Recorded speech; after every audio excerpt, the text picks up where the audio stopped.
आज का टॉपिक होगा जगत प्रोटिष्ठा। जगत प्रोटिष्ठा।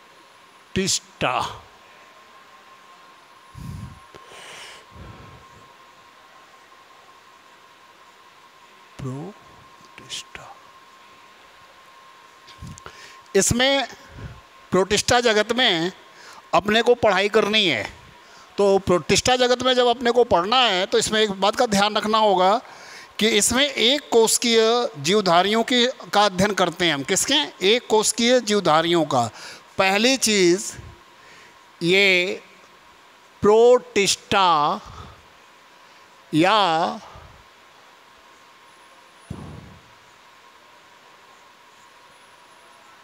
प्रोटिष्ठा शब्द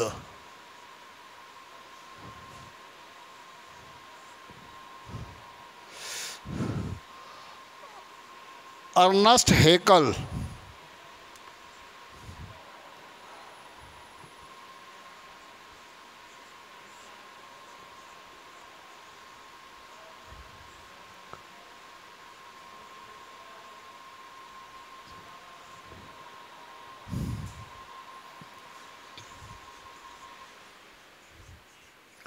जनरल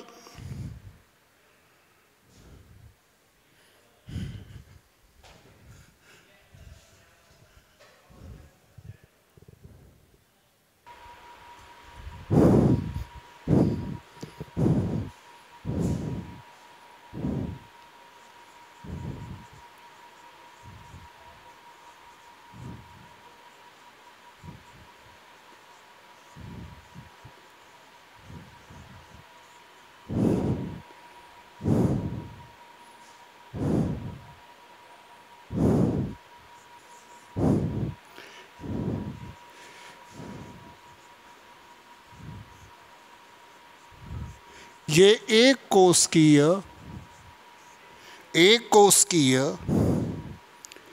या कॉलोनियल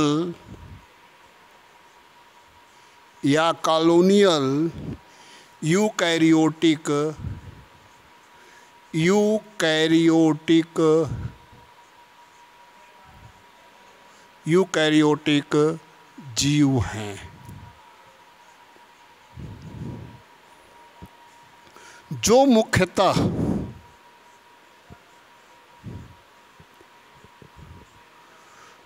मुख्यतः जलीय वातावरण में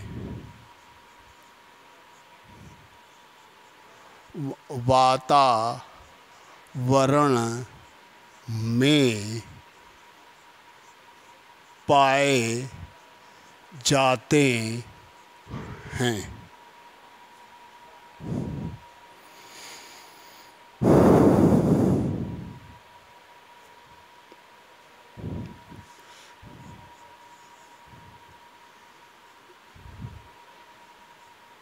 ये एक केंद्रकीय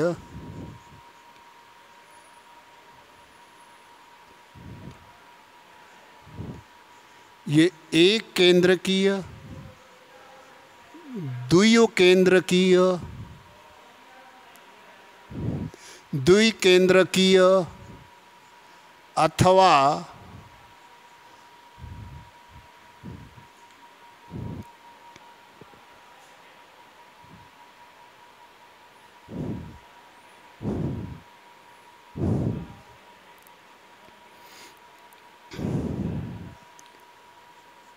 या बहुकेंद्रकी होते हैं।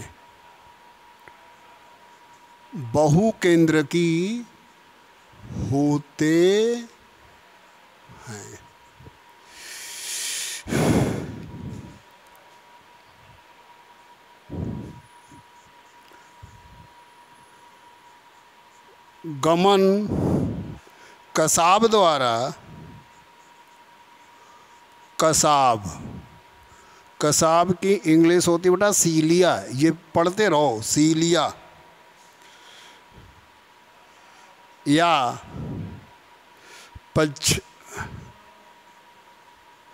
पंछाभ,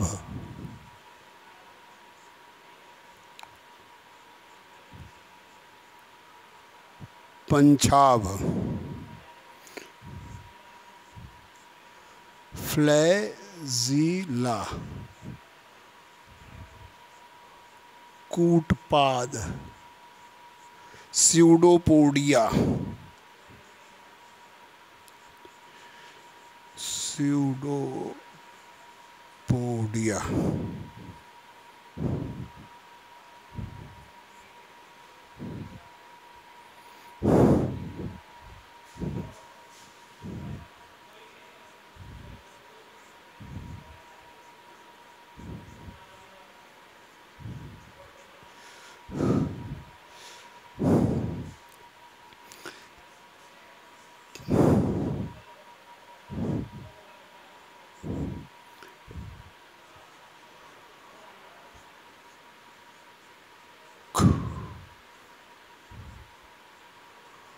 कोशिका द्रव्य,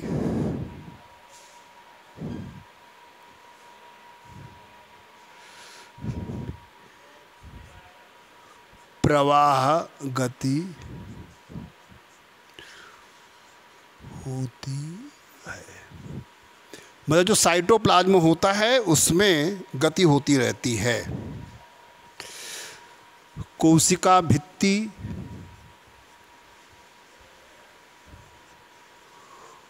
कोशिका भित्ति, सेल वॉल, क्या कहते हैं इसको? Cell wall. अनुपस्थिति, अनुपस्थित या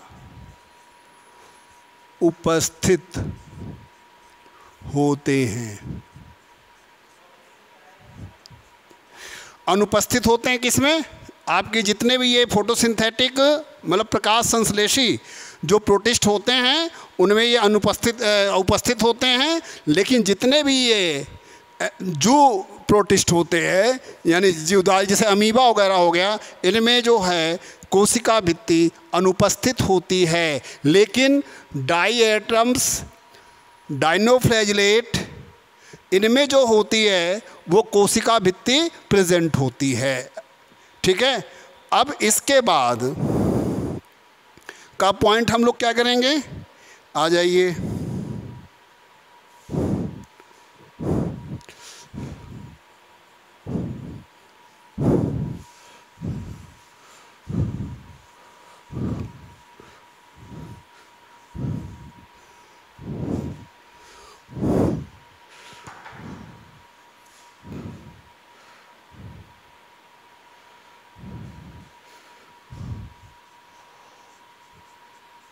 पोषण विभिन्न प्रकार का होता है। नंबर 1 होलोफाइटिक,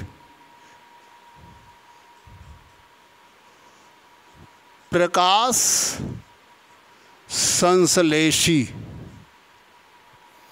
प्रकाश संश्लेषी, इसको हम लोग होलोफाइटिक भी कहते हैं। क्या कहते हैं? होलोफाइटिक।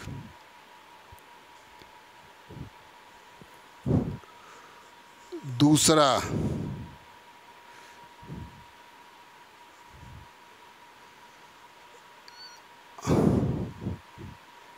इंजेस्टिव,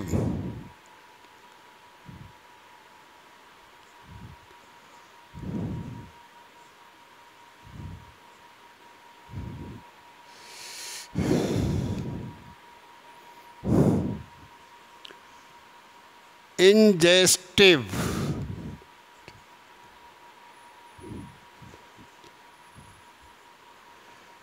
इंजेस्टिव, इंजेस्टिव, इसको हम होलो जोइक भी कहते हैं।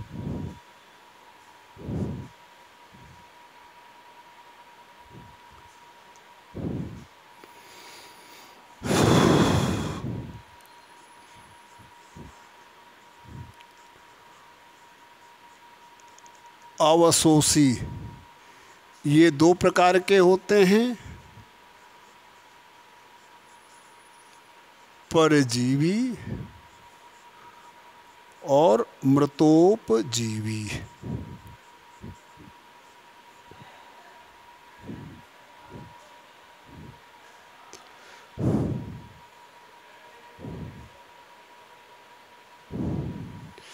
ध्यान से देखिए, ये तीन प्रकार, प्रकाश संश्लेषण यानी जितने भी ये डाई एटम्स होते हैं, और इसमें जब डाई एटम्स होते हैं इसमें प्रकाश संश्लेषण क्रिया होती है, तो इसका मतलब इसमें जो होता है क्लोरोफिल ए और क्लोरोफिल बी भी प्रेजेंट होता है, परजीवी और मृतोपजीवी।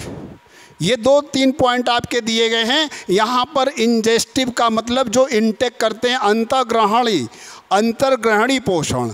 इंजेस्टिव को अगर शुद्ध हिंदी में लिख देते हैं तो अंतःग्रहणी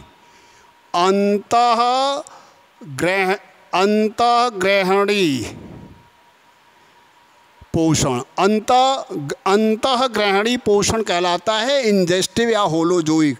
अवशोषी का मतलब जो अवशोषण करते हैं।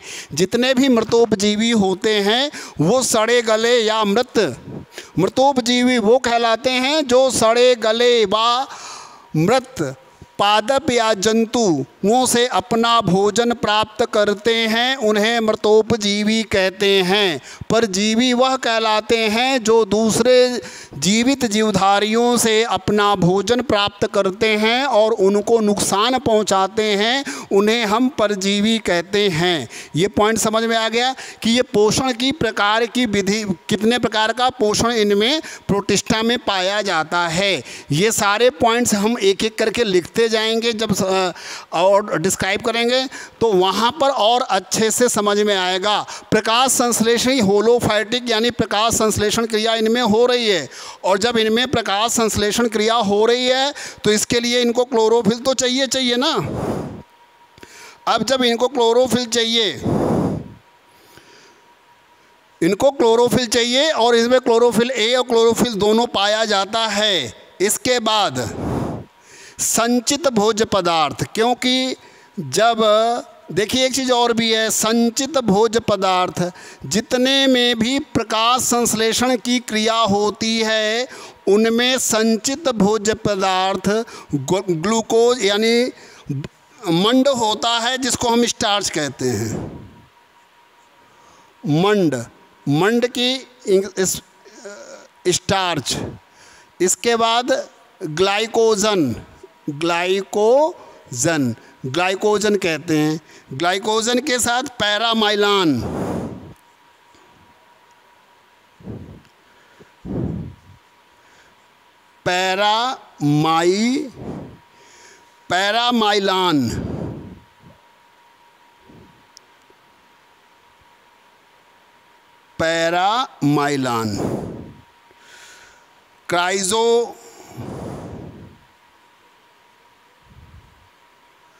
क्राइजोलेमिनेरिया,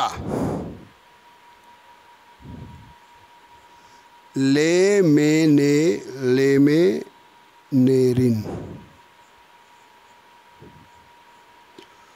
तथा बसा होता है।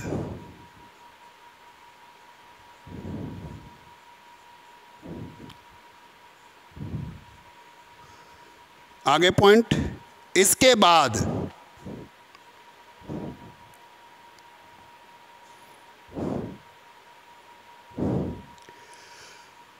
जनन सामान्यतः अलैंगिक जनन होता है।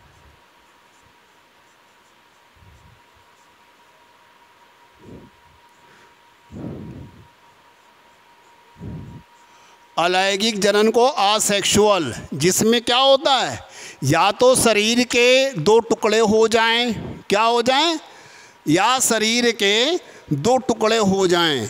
इनमें शरीर के दो टुकड़े हो जाएं उनसे, या शरीर क्या हो जाए, एक पूरा का पूरा शरीर एक बीजाणुधानी बन जाए और बीजाणुधानियों में ढेर सारे बीजाणु हो जाएं, इनके थ्रू इनमें हो जाए।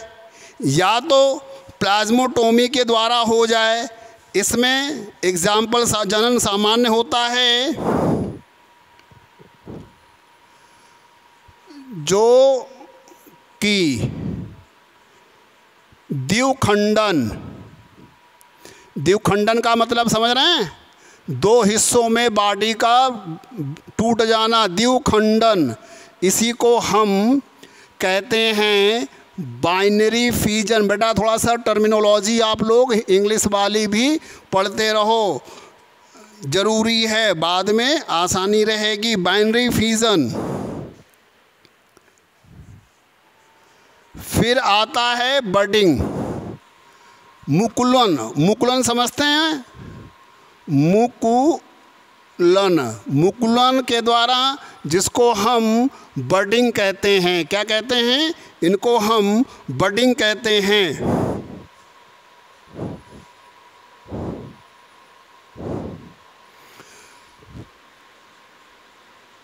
प्लाज्मोटोमी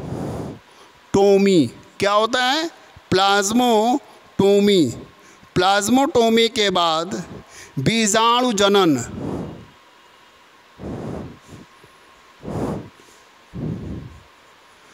प्लाज्मोटोमी,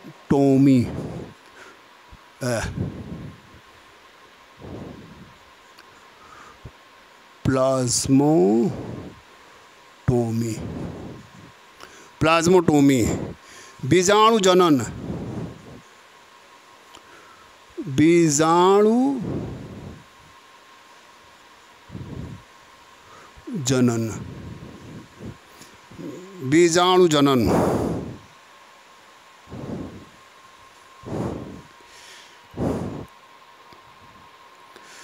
पुटिका निर्माण, पुटिका निर्माण, सिस्ट फॉर्मेशन। ये सिस्ट फॉर्मेशन, बेटा ये थोड़ा सा इंग्लिश में भी मैं लिख लेता, पुटिका को निर्माण को सिस्ट फॉर्मेशन भी कहते हैं। अब आते हैं हम लोग द्विखंडन कैसे होता है ये बताते हैं। इसको साफ कर देता हूँ। अब आई बात बाइनरी फिजन की, तो बाइनरी फिजन या द्विखंडन द्विविखंडन, देखिए विभाजन और विखंडन में अंतर होता है। विखंडित हो जाना, टूट जाना।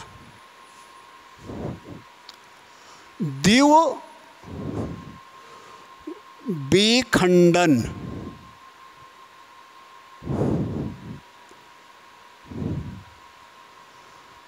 द्विविखंडन, इसी को बाइनरी फिजन भी कहते हैं। बाइनरी फिजन में शरीर जो है वह दो भागों में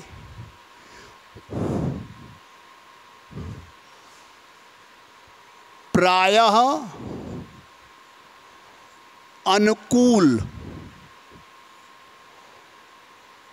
परिस्थितियों में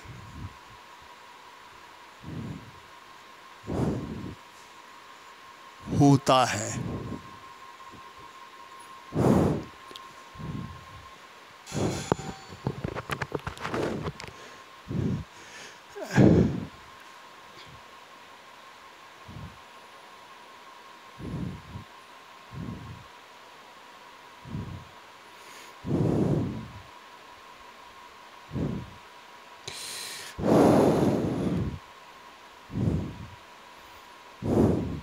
समझ में आ रहा?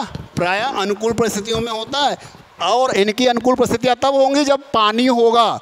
पानी अगर नहीं है तो ये प्रतिकूल परिस्थितियों में आएंगी, पानी अगर नहीं है तो ये प्रतिकूल परिस्थितियों में आएंगे, और जब ये प्रतिकूल परिस्थितियों में आएंगे तो ये सर्वाइवल इनका मुश्किल हो जाएगा। ठीक है, अब आ जाइए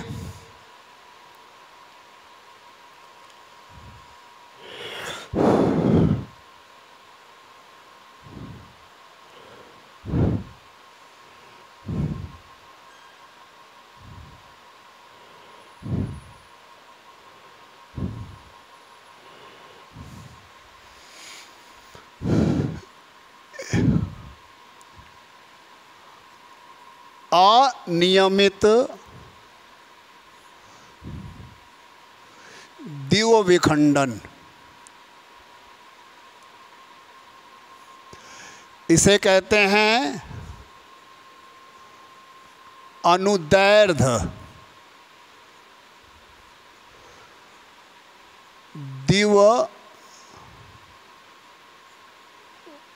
द्विविखंडन। इसके बाद ये होता है अनुप्रस्थ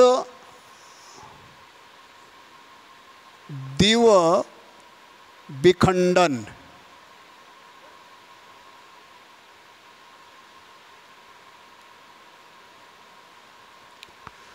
अनुप्रस्थ द्विविखंडन, अनियमित, इसको इरेगुलर, इसको बाइनरी फिजन,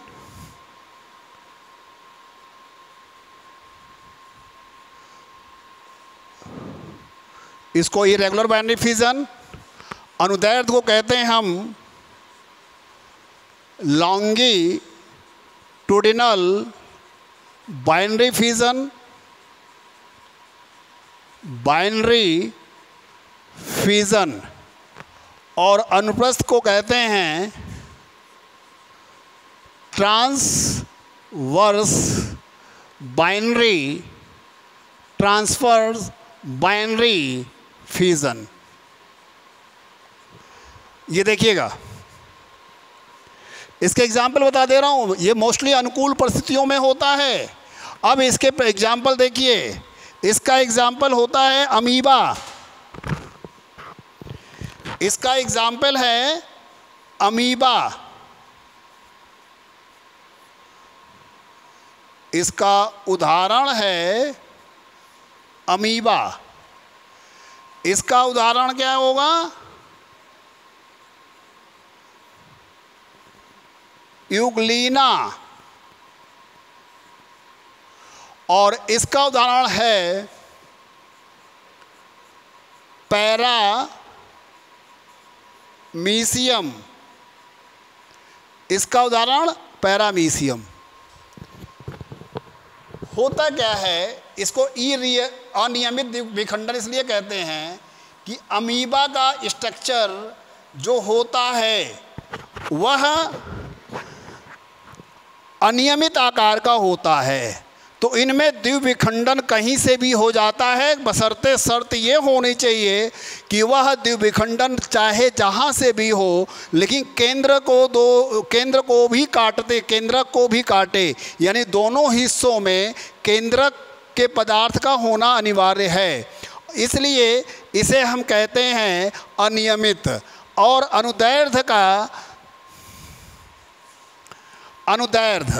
अनुदैर्ध्य में जब हम आते हैं तो अनुदैर्ध्य में ध्यान से देखिए कि ये यूग्लिना का स्ट्रक्चर होता है। ये इसकी संरचना हो गई यूग्लिना की। ये यूग्लिना के यहाँ पर ये फ्लैजिला जिसको पच्छाब कहते हैं। अब ये पच्छाब जो है यहाँ पे ये केंद्रक होता है।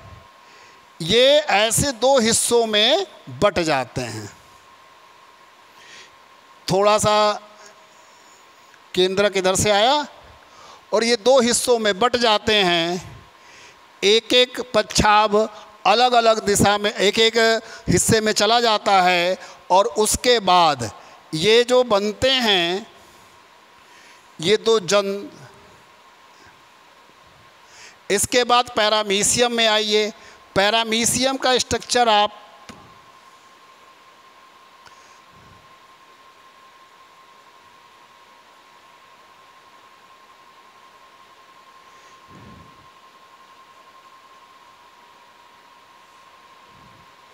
यहाँ पर दो केंद्रक होता, देखिए द्विव केंद्र की संरचना है। ये द्विव केंद्र की संरचना है। ये कॉन्ट्रैक्टाइल वैक्यूल्स है।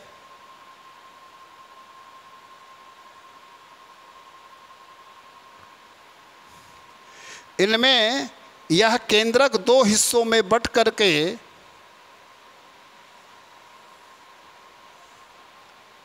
ये केंद्रक दो हिस्सों में बट करके यहाँ पे आता है और ये ऐसे डिवाइड हो जाता है।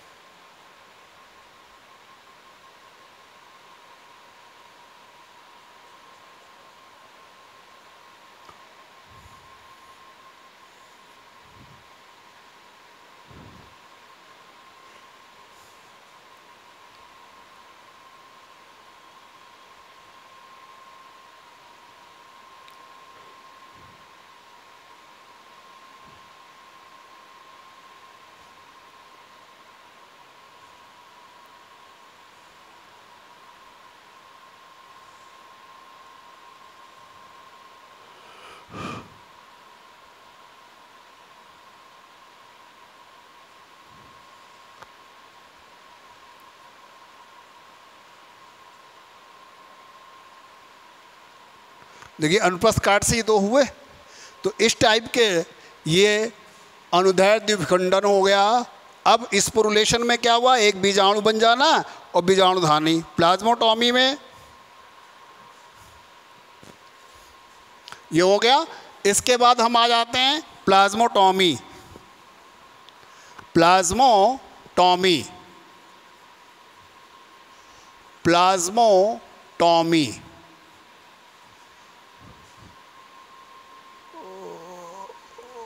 प्लाज्मोटॉमी, ये हमने प्लाज्मोटॉमी ले लिया। होता क्या है कि इसमें कुछ ऐसे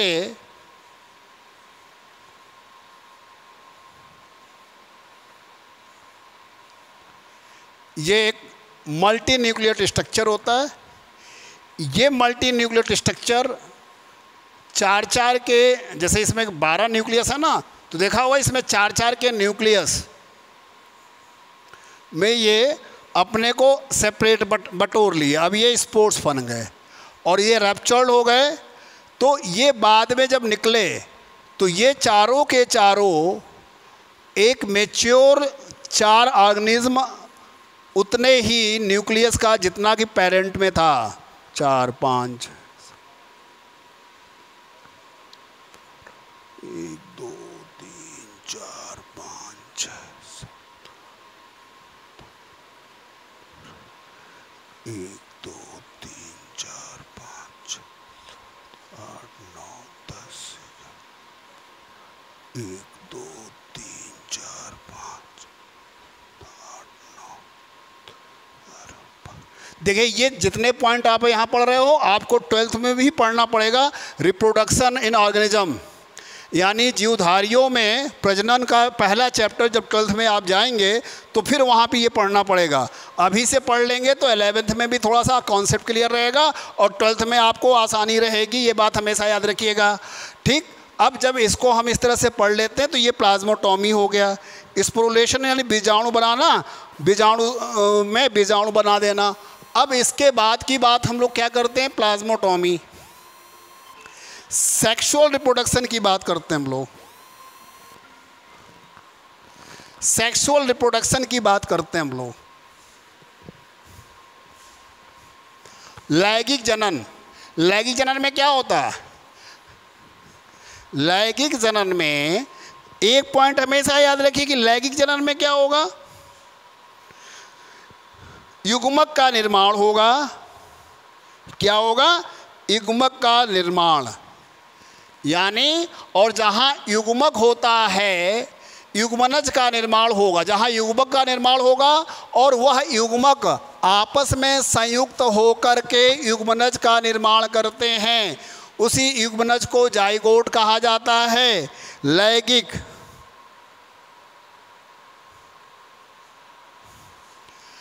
जनन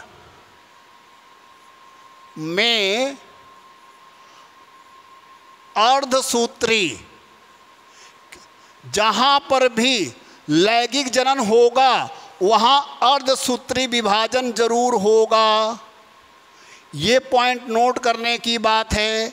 जहाँ लैंगिक जनन होगा वहाँ अर्धसूत्री विभाजन, और जहाँ क्या होगा, ध्यान रखिए, लैंगिक जनन में अर्धसूत्री विभाजन अनिवार्य है और अलैंगिक जनन में समसूत्री विभाजन अनिवार्य रूप से होता है, और उनमें लैंगिक जनन समसूत्री विभाजन होता है और तथा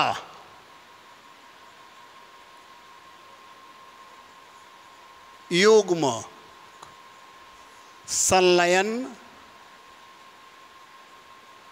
होता है। ये इंपॉर्टेंट पॉइंट, युग्म संलयन का मतलब निर्माण।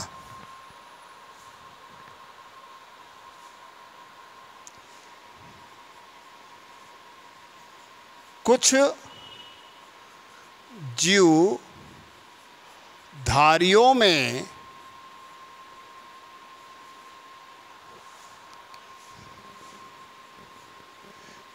युग्मनज अर्धसूत्री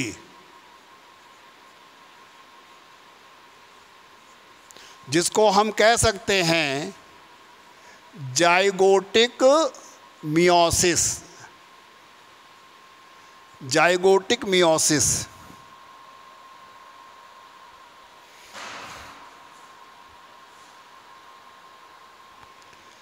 तथा कुछ जीवधारियों में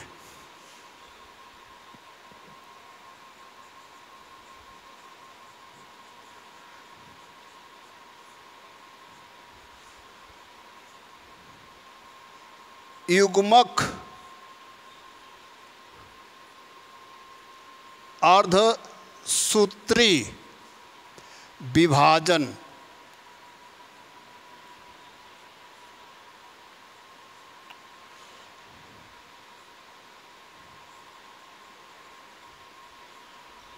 गैमेटिक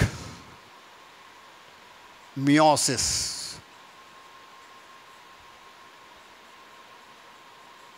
पाई जाती है। गैमेटिक मियोसिस पाई जाती है।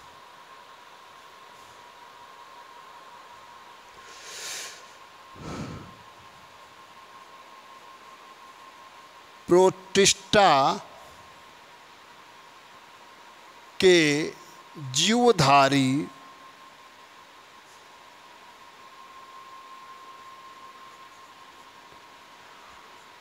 को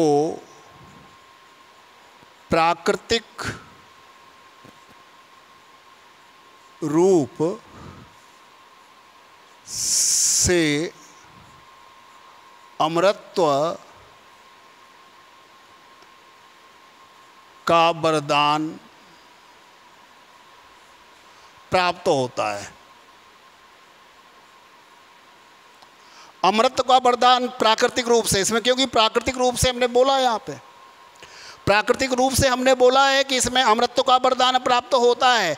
तो क्या होता है कि इनकी जो सेल होती है वो सेल डिवीजन के द्वारा दो संतति कोशिकाओं में, यानी दो, यहाँ पे जो मातृ कोशिका होती है, जो मातृ जीवधारी होता है, वह कोशिका विभाजन के द्वारा दो संतति जीवधारियों में परिवर्तित हो जाता है, जिसके लिए यह इनकी मृत्यु कभी नहीं होती है। और इसीलिए कहा गया कि प्रोटिस्टा के जीवधारी को प्राकृतिक रूप से अमृत का वरदान प्राप्त है, इसीलिए कहा जाता है। दूसरा एक इंपॉर्टेंट पॉइंट, एक कोश की एक कोशिकीय जीवधारी संरचना के आधार पर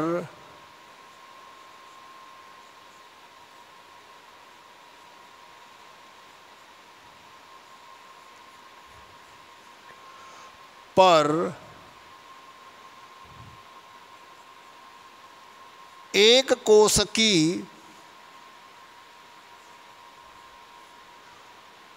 कहलाते हैं।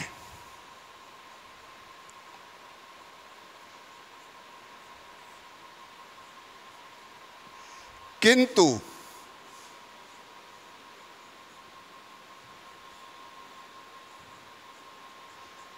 शरीर क्रिया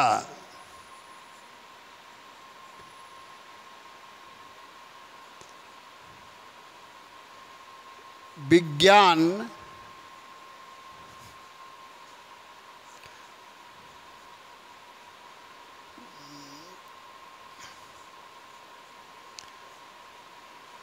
फिजियोलॉजी के आधार पर अकोशिकीय कहलाते हैं। अकोशिकीय कहलाते हैं। ये ध्यान से सुनिएगा। फिजियोलॉजी शरीर क्रिया विज्ञान यानी उसी एक ही कोश की जीवधारी के अंदर ना तो कोई स्पेशल सेल नहीं बनी है, चाहे श्वसन के लिए, चाहे उत्सर्जन के लिए, चाहे पाचन के लिए, कोई भी एलिमेंट्री कैनाल भी नहीं बनी। उसी प्रोटोप्लाज्म के अंदर, उसी जीवद्रव्य के अंदर सारी क्रिया हो रही है। तो जीवद्रव्य के अंदर जब सारी क्रिया हो रही है तो ऐसे को शरीर क्रिया विज्ञान के अंतर्गत अकोशिकीय कहते हैं। और इसीलिए आपने कहीं किताबों में पढ़ा होगा तो कहीं लिखा होगा कि अमीबा अकोशिकीय होता है, किसी किताब में लिखा होगा कि ये कोशिकीय, एक कोशिकीय होता है। अकोशिकीय भी सही है और एक कोशिकीय भी सही है। अकोशिकीय अगर हम कहेंगे तो शरीर क्रिया विज्ञान के आधार पे एक कोशिकीय जीवधारियों को हम अकोशिकीय कहते हैं। लेकिन संरचना के आधार पर मॉर्फोलॉजिकली उनको हम क्या कहते हैं? एक कोशिकीय कहते हैं। आज की डेट में हम लोग का इतना ही रहेगा और आज की क्लास ओवर करते हैं। इसके बाद कल नेक्स्ट इसी के आगे हम आगे बढ़ते जाएंगे।